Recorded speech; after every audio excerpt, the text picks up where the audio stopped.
অনুমিত চিত্রনাট্যের মঞ্চায়নেই দেখা গেল Bangladesh cricket board বিসিবির নির্বাচনে। বোর্ড পরিচালকের পদের লড়াই যা কিছু হয়েছে সেখানে কোনো চমক নেই। বোর্ড সভাপতির দায়িত্ব আবারও পেলেন আমিনুল ইসলাম বুলবুল।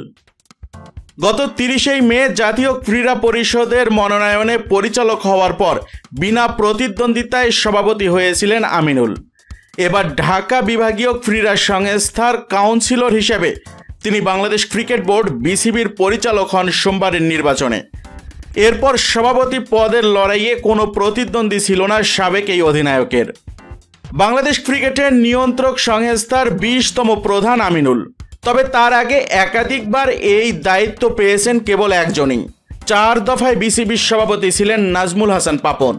প্রথমবার 2012 সালের সরকারের মনোনয়নে তিনি বোর্ড প্রধান হন। পরে টানা 3 বার নির্বাচিত হন তিনি বিনা প্রতিদ্বন্দ্বিতায়। সহসভাপতির 2 পদেও কোনো নির্বাচন হয়নি।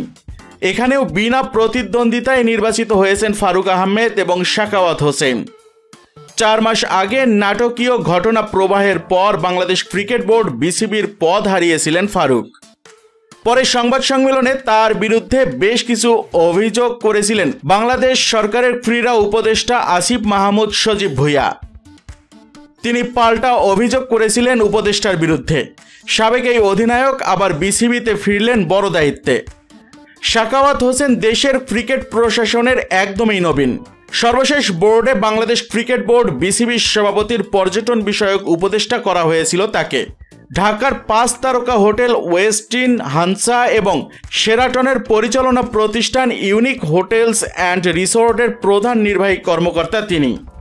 বরিশাল বিভাগের পরিচালক এবং ভোলা জেলা ক্রীড়া সংস্থার এই কাউন্সিলর ক্রীড়া উপদেষ্টার ঘনিষ্ঠ বলে গুঞ্জন আছে ক্রিকেট আঙিনায়। এবার পুরো নির্বাচন প্রক্রিয়াতেই ক্রীড়া উপদেষ্টা প্রবল প্রভাব বিস্তার করেছেন বলে অভিযোগ উঠেছে বারবার।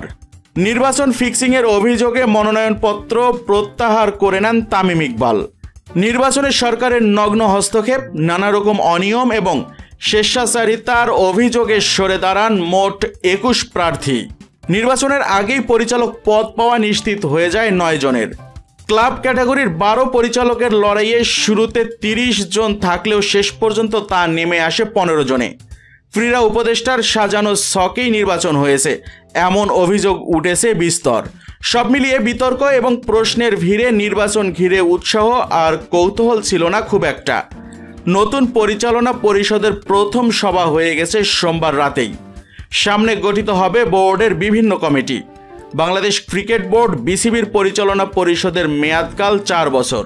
কিন্তু দর্শক মণ্ডলী, আপনাদের কাছ থেকে জানতে চাইব, বাংলাদেশ ক্রিকেট বোর্ড বিসিবির সভাপতি হিসাবে আপনারা কাকে দেখতে চেয়েছিলেন? ফারুক আহমেদ, আমিনুল ইসলাম বুলবুল, নাকি তামিম ইকবাল খান, নাকি অন্য কাউকে?